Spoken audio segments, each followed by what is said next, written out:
Board या फिर CBSE के एग्ज़ाम में एक क्वेश्चन अक्सर पूछा जाता है, वो है फोकस दूरी और जो रेडियस ऑफ कर्वेचर होता है यानी कि वक्रता केंद्र, उसके बीच में रिलेशन हमेशा पूछा जाता है। यानी कि फोकस दूरी को हम लोग यहाँ पे एफ से डिनोट करते हैं। एफ से हम लोग फोकस दूरी को डिनोट करते हैं और रेडियस ऑफ कर्वेचर को आर से, और दोनों के बीच में जो है वो एक रिलेशन है या संबंध है, means F is equal to R by two. यही जनरली प्रूफ करने के लिए आता है एग्ज़ाम में। ये हम लोग आज प्रूफ करेंगे इसको। इसके लिए हम या तो कोई कॉन्वेक्स लेंस लेंगे या फिर कोई मिरर लेंगे। तो यहाँ पे मिरर लेके हम लोग एक कॉन्केव मिरर यानी कि अवतल दर्पण लेंगे यहाँ पर, और अभी इसको प्रूफ करने की कोशिश करेंगे। तो सबसे पहले हम यहाँ फिगर एक जो है ड्रा करते हैं।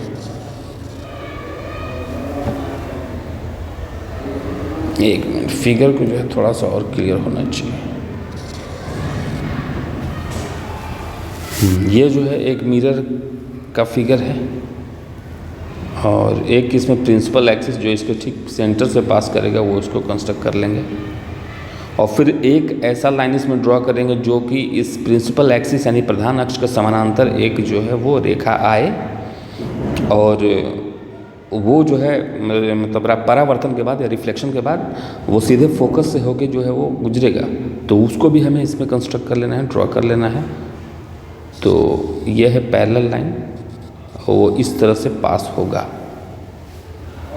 तो ये जो है हमारा पूरा हो चुका है कंस्ट्रक्शन। तो इसमें जो है हम लोग इसको डिनोट कर देते हैं कि ये जो है वो मिरर है।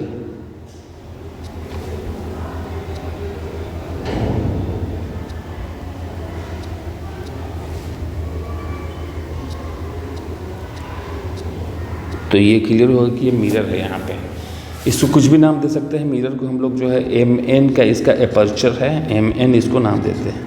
ठीक है, सबका एक नाम दे देंगे। प्रिंसिपल एक्सिस यहाँ पर ये जो है दिख रहा है, इसका भी कुछ नाम देते हैं। यहाँ पे ये PQ इसको नाम दे देते हैं, PQ नहीं QR नाम दे देते हैं इसको। ओके, ये इसका QR नाम दे देते हैं।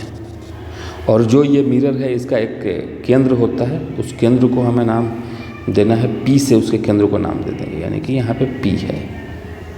ओके, P जो होता है वो केंद्र है उस मिरर का, और जो किरण या रे इस पर आकर के रिफ्लेक्ट होती है उसको हम लोग यहाँ पे डिनोट करते हैं।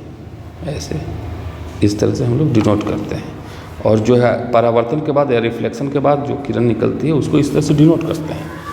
और हमें पता ही है कि नियम है, हमें रूल पता है कि जब किसी भी दर्पण में जब या फिर मिरर में जब रिफ्लेक्शन होता है, परावर्तन होता है, तो परावर्तन के बाद वो जो रे है, जो किरण है, वो हमेशा जो है वो जहाँ से पास करती है प्रिंसिपल एक्सिस या प्रधान अक्ष को जहाँ पे काटती है उसको हमेशा हम फोकस से डिनोट करते हैं, जिसको कि F से डिनोट करते हैं।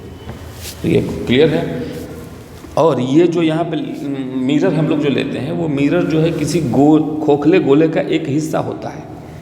तो खोखले गोले का हिस्सा अगर होगा वो मिरर, यानी कि जैसे कि अगर हम यहाँ पे कंस्ट्रक्ट करें तो इस तरह से जो है वो एक मिरर बनेगा गोल, है ना।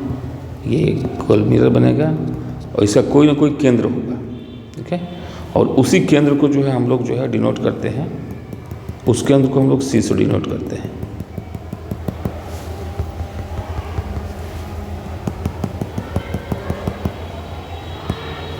तो वो C जो है हम यहाँ पर ले लेते हैं, सपोज यहाँ पर C है। ओके, तो हमें ये सब मिल गया। और एक हम लाइन को ज्वाइन करेंगे जो कि C से जो है जहाँ पर वो आके परावर्तित किरण जहाँ पर इस पर टच की थी उसको हम लोग कोई भी नाम दे देंगे। उसको हम लोग नाम देते हैं यहाँ पर D। ये D है, इसको नाम दे देंगे यहाँ पे ये F है, A है, सॉरी, और ये नाम यहाँ पे G है। ओके, ये सारे नाम यहाँ पे दे चुके हैं। नाम देने से ईजी हो जाएगा चीज़ों को प्रूफ करना। तो अब हम C को ज्वाइन करेंगे D से, क्योंकि प्रकाश की किरण टकराने के बाद जो है वो C से भी तो पास करेगी। यानी कि डी से जहाँ पर कि उसका परिवर्तन होता है हम सी को ज्वाइन करते हैं।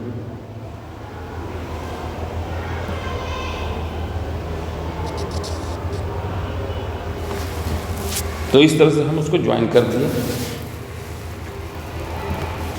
अब यहाँ पर एंगल ऑफ इंसिडेंस जो होता है वो और एंगल ऑफ रिफ्लेक्शन यानी कि आपतित किरण और परावर्तित किरण का जो है एंगल बनता है वो सी डी के साथ में, और उसको हम लोग एक नाम देंगे, यहाँ पे आई नाम देंगे और यहाँ पे आर नाम देंगे। ओके, तो इस तरह से हम सारे एंगल जो है इसमें बना दिए, फॉर्म कर दिए। अब यहाँ हम देखते हैं कि वो क्योंकि यहाँ पे दो रे ऑफ लाइट, ये जो प्रिंसिपल एक्सिस प्रधान अक्ष जो है वो यहाँ पे है, ये प्रधान अक्ष है ना। जो क्यू आर जो है वो क्या है, क्यू आर एक प्रधान अक्ष है और ई डी जो होता है वो एक समानांतर किरण है। तो यहाँ पे हम लिख सकते हैं कि जो ई डी है, ई डी वो समानांतर के ये है सिंबल और वो हो जाएगा क्यू आर। ई डी जो है वो क्यू आर का समानांतर है। तो जब भी समानांतर होता है तो हमें पता है कि जब जो रेखाएं आपस में समानांतर होती हैं तो उसमें एकांतर अंतर कोण भी बनते हैं। तो एकांतर अंतः कोण बनने के कारण जो यहाँ आई बना है, यहाँ पर भी वही कोण बनेगा आई, यहाँ पर भी आई ही बनेगा। क्यों बनेगा? क्योंकि एकांतर अंतः कोण जो है वो क्या होते हैं, बराबर। ठीक है, हमें पता चल गया। तो अब हम यहाँ पर लिख भी सकते हैं कि कोण का चित्र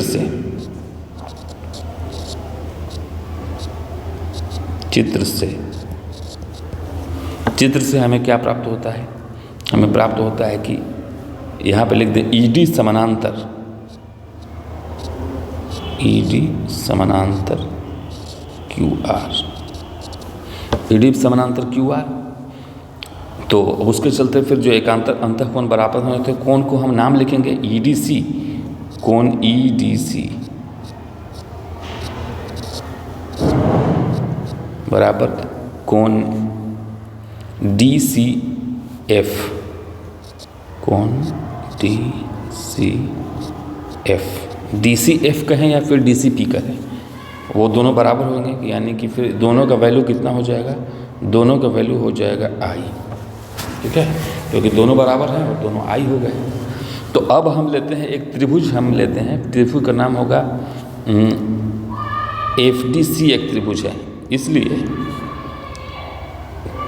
त्रिभुज एफ डी सी में त्रिभुज एफ डी सी में अगर हम लेते हैं तो अभी हमें जो है उसमें दो कोण दिखाई दे रहे हैं, आई और आर हमें दिखाई दे रहे हैं। उस त्रिभुज में दो कोण दिखाई दे रहे हैं, आई और आर। यानी कि यहाँ पर एक कोण है एंगल एफ सी डी है, एंगल एफ सी डी है, तो angle F C D is equal to I है। ठीक है, और एंगल एफ डी सी है, एफ डी सी है, तो एंगल एफ डी सी जो है वो आर है। ठीक है, आप एंगल पहचानना और एंगल का नाम लिखना जानते ही होंगे। तो वो दो कोण हमें दिखाई दे रहे हैं और हमें ये पहले से ही पता है कि कोण आई बराबर जो है वो कोण आर। क्यों? क्योंकि हमें पता है कि आपतन कोण जो है, आपतन कोण बराबर होता है परावर्तन कोण।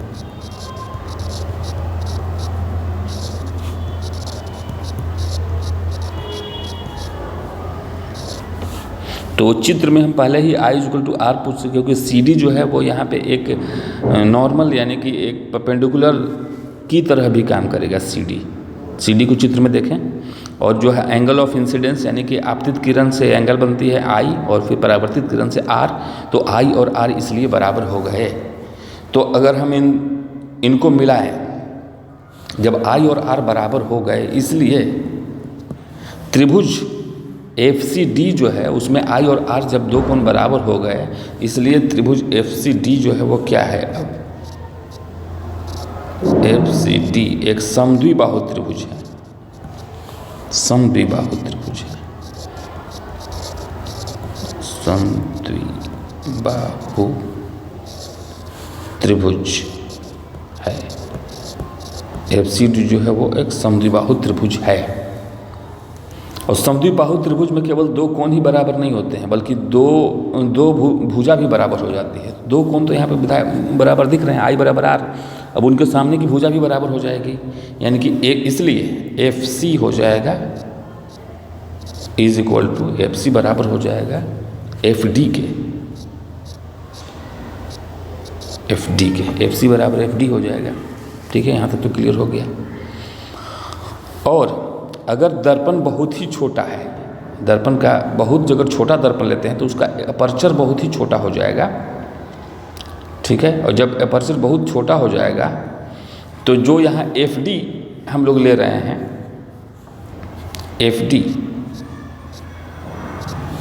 एफ डी बराबर हो जाएगा एफ पी,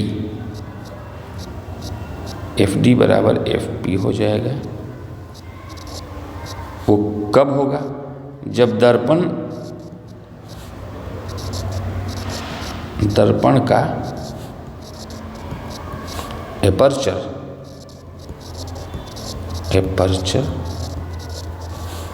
छोटा हो।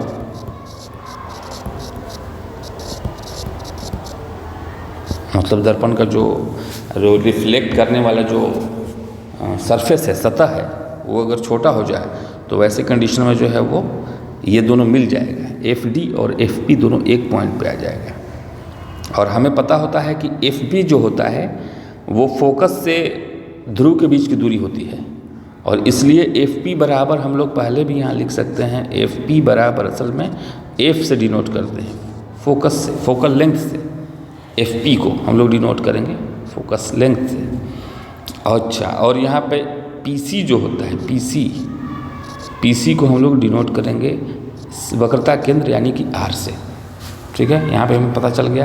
तो अब हमें पता चल रहा है एफ डी बराबर हमें पता चल चुका है एफ डी बराबर एफ पी। तो अगर हम यहाँ पर रिप्लेस करें तो एफ सी जो था वो बराबर था किसके? एफ डी के। तो एफ सी के बदले में हम एफ पी भी लिख सकते हैं, क्योंकि ये बराबर हो चुका है। एफ सी बराबर एफ डी था तो एफ डी बराबर एफ पी था, इसलिए एफ सी बराबर एफ पी भी हो चुका है। ठीक है, अब हम लोग यहाँ पर लेते हैं वक्रता त्रिज्या को लेते हैं, जिसको हम लोग आर कहते हैं, और चित्र को देखते हैं। तो चित्र में जो है वो वक्रता त्रिज्या को सी पी से डिनोट किया गया है, इसलिए हम लोग लिखेंगे सी पी